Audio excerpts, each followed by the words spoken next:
Hello सर्वांना नमस्कार. मी निखिल प्रभाकर रावहारकर आपल्या चॅनलच्या नवीन व्हिडिओमध्ये तुम्हाला सर्वांचं स्वागत करतो. फ्रेंड्स जसं की आपण पाहतोय, आपण एनर्जी सिस्टीम क्लॅशवर सध्या व्हिडिओ बनवतोय.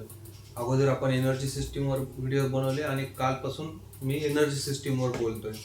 आज पण मी एनर्जी सिस्टीम क्लॅशवर व्हिडिओ घेऊन आलेलो आहे आणि आजचा जो आपला क्लॅश आहे तो दोन अशा सिस्टीम मधला आहे की ज्या की एकमेकांना पूरक आहेत. म्हणजे आपला आजचा जो व्हिडिओ आहे तो आहे energy system versus decision system. तर आजच्या आपल्या टॉपिकचं जे नाव आहे ते आहे एनर्जी सिस्टीम बिघडला तर डिसिजन सिस्टीम बिघडतो.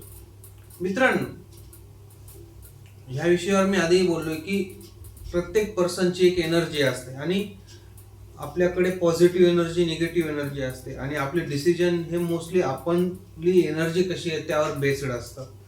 तर पहिले तर आपण हे परत एकदा थोडं पाहून घेऊया शॉर्ट मध्ये की एनर्जी सिस्टीम कशी असते आणि एनर्जी सिस्टीम काय असते. तर मित्रांनो, जसं मी तुम्हाला आधीही सांगितलं होतं की एनर्जी सिस्टीमचे 4 भाग असतात: physical energy, mental energy, spiritual energy आणि इमोशनल एनर्जी. आता ही एनर्जी आपल्या ह्युमन बिंग्सच्या ज्या 4 महत्वाचे तत्वावर आपलं पूर्ण बॉडी काम करते. म्हणजे आपलं फिजिकल ऍस्पेक्ट म्हणजे आपली शारीरिक शक्ती, दुसरी म्हणजे आपली मानसिक शक्ती म्हणजे आपली मानसिकता कशी आहे त्यावर, तिसरं म्हणजे स्पिरिच्युअल एनर्जी म्हणजे जे आपण स्पिरिच्युअली कसे पर्सन आहोत. मी तुम्हाला मागे सांगितलं होतं की आपल्या प्रत्येक व्यक्तीभोवती एक ऑरा असतो आणि तो ऑरा जर पॉझिटिव्ह असला तर तो व्यक्ती पॉझिटिव्ह माइंडसेटने आणि चांगल्या पद्धतीने डिसिजन्स घेऊ शकतो. ती झाली स्पिरिच्युअल एनर्जी. आणि चौथी जी आहे आपली ती म्हणजे इमोशनल एनर्जी म्हणजे आपला इमोशनल कोट. प्रत्येक माणसाचे इमोशनली वेगवेगळे कधी कधी मूडानुसार इमोशन्स बदलत जातात. जसं की आनंदी, दुःखी, त्याच्यानंतर आपण म्हणू शकतो राग, लोभ, प्रेम, हे जे वेगवेगळे इमोशन्स आहेत त्या इमोशनलवर बेस्ड जी एनर्जी असते त्याला आपण इमोशनल एनर्जी म्हणतो. तर मित्रांनो, आता आपण थोडं डिसिजन सिस्टीम बद्दल बघून घेऊ. डिसिजन सिस्टीम काय असतं की लाईफमध्ये आपल्याला कधी कधी काही काही निर्णय घ्यावे लागतात आणि हे निर्णय आपल्या थॉट्सवर बेस्ड असतात. तर थॉटवर बेस्ड आपण जे डिसिजन्स घेतो ते स्मॉल असू शकतात, बिग असू शकतात. तर ह्या डिसिजन्सवर कधी कधी काय होतं की आपण जे अवॉइडन्स करतो म्हणजे डिसिजन्स घेण्यामध्ये दुर्लक्ष जे करतो किंवा डिसिजन घेण्यामध्ये आपण जर डिले करतो किंवा कन्फ्युजनमुळं आपण कधी कधी डिसिजन्स घेऊ शकत नाहीत. ह्या सगळ्यांचा जो वर्क आपण ह्या सगळ्यांवर जे वर्क आपण करणार आहोत ते सगळं डिसिजन सिस्टीमच्या अंडर येतं. तर मित्रांनो, कधी कधी आपल्या लाईफमध्ये असं होतं की सगळं आपल्याला माहित असतं तरी पण आपण एक प्रॉपर डिसिजन घेऊ शकत नाही. असं का होतं? तर असं होतं की आपली जी एनर्जी सिस्टीम आहे ती आणि जी डिसिजन सिस्टीम आहे ती या दोघांमध्ये क्लॅश होतो आणि या क्लॅशमुळे बऱ्याचदा असं होतं की आपण प्रॉपर डिसिजन घेऊ शकत नाही आणि प्रॉपर काम करू शकत नाही. तर आता आपण हे पाहू की एनर्जी सिस्टीम डिसिजन सिस्टीम सोबत कशा पद्धतीने क्लॅश होते. तर क्लॅश कसे कसे होतात? पहिला जो आहे की लो एनर्जी. जर आपली एनर्जी लो असेल तर काय होतं? प्रोकॅस्टिनेशन होते. प्रोकॅस्टिनेशन म्हणजे काय? जर आपली एनर्जी कमी असेल, आपण जर एनर्जी लो फील करत असेल तर आपण निर्णय घेण्यामध्ये चालढकल करतो. म्हणजे आपण जे निर्णय घ्यायचे ते आपण आज घेऊ, उद्या घेऊ, हे आपण ज्याला प्रोकॅस्टिनेशन म्हणतो की ही झाली चालढकल. तर हे होतं आणि इथे क्लॅश होतो डिसिजन्स मध्ये आणि एनर्जी सिस्टीम मध्ये आणि मग आपले निर्णय बिघडतात. तर दुसरा जो मुद्दा आहे की ते मेंटल फटिग. मेंटल फटिग कशामुळे येतो? तर मेंटल फटिग हा येतो की आपली जर मेंटल एनर्जी जी आहे ती प्रॉपर नसेल, म्हणजे जर आपलं शरीर मानसिक दृष्ट्या थकलेलं असेल तर त्यामुळे मेंटल फटिग येतो आणि याच्यामुळे डिसिजन सिस्टीमवर काय इफेक्ट पडतो? तर रॉंग चॉईसेस. जर आपण मानसिक दृष्ट्या थकलेलो असू, जर आपला मेंदू प्रॉपर पद्धतीने काम नाही करू शकला तर काय होतं की आपण जे डिसिजन घेतलेले ते चुकू शकतात आणि त्यामुळे आपल्याला लाईफमध्ये खूप मोठ्या काही चुकीच्या गोष्टी फेस कराव्या लागू शकतात किंवा आपले जे गोल्स आहेत त्याच्यापासून आपण दूर होऊ शकतो. तिसरा मुद्दा जो आहे तो म्हणजे की इमोशनल ड्रेन. इमोशनल ड्रेनमुळे काय होतं मित्रांनो की फिअर बेस्ड डिसिजन्स होतात आपले, म्हणजे भीतीयुक्त. तर हे फिअर बेस्ड कसे होतात? कधी कधी आपण रागाच्या भरात काही निर्णय घेतो. कधी कधी असं असतं की खूप दुःखात आपण असतो आणि त्या दुःखाच्या भरात आपण डिसिजन घेतो. कधी कधी अति उत्साहात आपण डिसिजन घेतो. आणि हे जे डिसिजन्स असतात, या डिसिजन्सच्या मागं कधी कधी केअरलेसपणा असतो, कधी कधी भीती असते, आणि कधी कधी आपला राग असतो. आणि ह्या सगळं जे असतात हे एक प्रकारचं अँगर, फिअर, एक्साइटमेंट, ह्या गोष्टी ज्या येतात त्या फिअर बेस्ड डिसिजन्सच्या अंडरमध्ये येतात, ज्याच्यामुळे आपले निर्णय चुकू शकतात आणि याचा आपल्याला त्रास होऊ शकतो मित्रांनो. तर याचे आपण काही रिअल लाईफ एक्झाम्पल्स पाहू फ्रेंड्स, की बऱ्याचदा आपल्याला लाईफमध्ये असं होतं की आपल्याला जॉब चेंज करायचा असतो, कारण आपला जो करंट जॉब असतो किंवा आपण जे सध्या करंटली काम करत असतो त्या कामात आपल्याला पाहिजे तसं आउटपुट भेटत नसतं. म्हणजे इन्कमचा प्रॉब्लेम असतो, किंवा आपल्याला प्रमोशन प्रॉपर पद्धतीनं भेटत नसतं, किंवा आपले जे सिनियर्स आहेत ते आपल्याला प्रॉपर पद्धतीनं ट्रीट करत नसतात, किंवा अजूनही काही गोष्टी असू शकतात जॉब रिलेटेड. पण आपण जॉब चेंजसाठी डिले करत असतो. तरीही हे कशामुळे होतं? पहिला मुद्दा याच्यामध्ये हा येतो की फिअर बेस्ड डिसिजन्स. आपल्याला असं वाटत असतं की मी ठीक आहे, मी इथे रेजिग्नेशन टाकेल, मी पेपर टाकेल, पण मी जर इथे रेजिग्नेशन दिलं तर मला लगेच पुढचा जॉब भेटेल का? मग जो मला पुढचा नेक्स्ट जॉब भेटणार आहे त्यामध्ये मी सॅटिस्फाय राहील का? मग मी तिथे मला चांगलं कल्चर, वर्क कल्चर भेटेल का? चांगले कलिग्स भेटतील का? अशा मल्टिपल गोष्टी आपल्या डोक्यात चालू असतात आणि त्याच्यामुळे आपण जॉब चेंजला डिले करतो, किंवा कधी कधी आपल्याला त्रास होत असूनही आपण सहन करत राहतो आणि त्याच कामामध्ये गुरफटून राहतो. दुसरा मुद्दा, बिझनेस डिसिजन स्टक. कधी कधी आपला जर एखादा व्यक्ती असेल जो की बिझनेस मध्ये आहे आणि त्याला काही महत्वाचे निर्णय घ्यायचे असतात, पण ओव्हर स्ट्रेसमुळे किंवा बिझनेस स्ट्रेसमुळे त्याला ते डिसिजन घेता येत नसतात. आणि हे कशामुळे होतं की जे मेंटल फटीग आहे, बिझनेस असा आहे मित्रांनो की जिथे आपल्याला 24/7 अलर्ट मोडवर राहावं लागतं, कारण बिझनेसमध्ये कधी कोणती गोष्ट काय होईल हे आपण सांगू शकत नाही. तिथे जो व्यक्ती बिझनेस करतो त्याला प्रत्येक ऍस्पेक्टवर लक्ष ठेवावं लागत असतं, त्याच्या बिझनेसच्या फायनान्शियल ऍस्पेक्टवर, त्याच्या मेंटेनन्सवर, त्याच्या एम्प्लॉईजवर, त्याच्या वर्कवर, आणि त्याचे जे क्लायंट्स आहेत त्यांच्यावर सुद्धा. ह्या सगळ्या गोष्टी त्याला एकट्याला मॅनेज कराव्या लागत असतात. आणि या सगळ्यामुळे काय होतं, तो व्यक्ती स्ट्रेस्ड होतो किंवा थकल्या जातो, आणि मग बिझनेसचे काही डिसिजन्स जे की महत्वाचे निर्णय असतात ते स्टक होतात. तर आणि आता पुढचा जो मुद्दा आहे तो म्हणजे रिलेशनशिप कन्फ्युजन. रिलेशनशिप कन्फ्युजन कशाशी येतं तुम्हाला काय वाटतं मित्रांनो?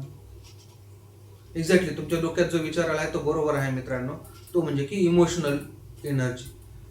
आपले जे रिलेशनशिप मध्ये आपण जे निर्णय घेतो ते आपण मोस्टली आपली जी इमोशनल एनर्जी आहे त्याच्यावर बेस्ड असतात. कधी कधी आपल्या पार्टनर सोबत भांडण होतं, मित्रासोबत भांडण होतं, मैत्रिणीसोबत भांडण होतं, वाईफ सोबत होऊ शकतं, बहिणीसोबत होऊ शकतं, किंवा दुसरेही काही इमोशनल फिलिंग्स जे आपल्याला असतात, जे आपल्याला त्रास देत असतात. आणि यातून आपल्या रिलेशनशिपमध्ये कन्फ्युजन निर्माण होतात, रिलेशनशिपमध्ये कॉन्फ्लिक्ट्स निर्माण होतात. कधी कधी विनाकारणच आपण आपल्या पार्टनरला, आपल्या फ्रेंडला, आपल्या गर्लफ्रेंडला किंवा बॉयफ्रेंडला, हजबंडला किंवा वाईफला आपण दोष देत असतो. ऍक्च्युली आपल्याला हे कळत नसतं की आपण काय करतोय, पण तो राग, ते दुःख किंवा एखादं मिसअंडरस्टँडिंग ज्याच्यामुळे आपल्याला काहीतरी इमोशनली त्रास झालेला असतो, या सगळ्यांमुळे काय होतं, विनाकारणचे कॉम्प्लिकेशन्स आपणच आपल्या नात्यांमध्ये वाढवतो, आणि जी गोष्ट खूप छोटीशी असते ती जास्त ताणल्या जाते, ज्याची की कधी कधी खूप दुरागामीही म्हणजे आपल्याला भोगावे लागतात रिझल्ट्स. आणि हे खूप त्रासदायक असू शकतं मित्रांनो. त्याच्यामुळे आपल्या रिलेशनशिप संदर्भात जे निर्णय आहेत ते ना स्टेबल माइंडनेच घ्यायला पाहिजे. तर आता आपण थोडं याबद्दल पाहू मित्रांनो की हे सगळं अलाइन कसं करायचं. आपण आतापर्यंत पाहिलं की प्रॉब्लेम कसे येऊ शकतात, काय काय प्रॉब्लेम येऊ शकतात. त्याचे आपण रिअल लाईफ एक्झाम्पल्स पाहिले. आणि आता आपण हे पाहू, पुढचा आपला जो मुद्दा आहे तो याच्या संदर्भात आहे की हे अलाइनमेंट कसं करायचं, म्हणजे जी आपली एनर्जी सिस्टीम आहे ती आपल्या डिसिजन सिस्टीम सोबत अलाइन कशी करायची ते आता आपण पाहूया. तर पहिला मुद्दा, एनर्जी फर्स्ट, क्लॅरिटी लेटर. म्हणजे काय? पहिल्यांदा आपल्याला आपल्या एनर्जीवर काम करावं लागणार आहे. आपल्यामध्ये जी निगेटिव्हिटी आहे, आपल्यामध्ये जो वीकनेस आहे, आपल्यामध्ये जे इमोशन्स भरलेले आहेत ते आपल्याला काढून टाकावे लागणार आहेत. आणि त्यासाठी ज्या काही प्रोसेसेस आहेत आपल्याला त्या फॉलो कराव्या लागणार आहेत, ज्याच्यामुळे आपलं माइंड स्टेबल होईल, आपलं मन शांत होईल आणि एक क्लॅरिटी आपल्या मनामध्ये येईल. आणि ही क्लॅरिटी मग आपले डिसिजन्स घेण्यामध्ये आपल्याला मदत करेल. तर यासाठी काय करावं लागू शकतं? तर एनर्जी फर्स्ट, एनर्जीवर आपल्याला पहिल्यांदा काम करावं लागतं. कसं करायचं?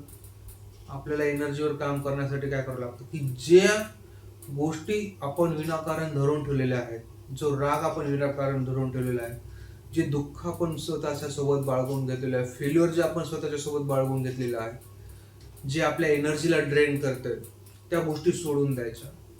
आणि आपल्या शरीरामध्ये जी निगेटिव्हिटी आलेली आहे किंवा जो थकवा आलेला आहे तो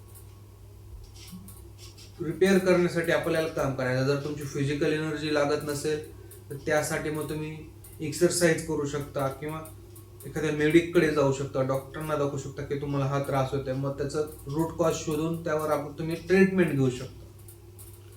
हे झालं. मेंटल एनर्जीसाठी तुम्ही काय करू शकता? मेंटल एनर्जीसाठी तुम्हाला मी सांगितलं होतं की nature is the best healer. निसर्गाच्या सानिध्यात जर आपण गेलो तर तिथेही आपल्याला खूप रिलॅक्स वाटतं, एक शांतता भेटते. मग ते तुम्ही निसर्गाच्या सानिध्यात जाऊन करू शकता, मेडिटेशनद्वारे करू शकता. तिसरं म्हणजे आपली स्पिरिच्युअल एनर्जी. जर तुम्हाला कधी असं वाटत असेल की आपला ऑरा जो आहे तो प्रॉपर पद्धतीने वर्क नाही करत आहे, तर तुम्ही ऑरा काउन्सिलिंग करू शकता. तुमचा ऑरा कुठे बिघडला आहे.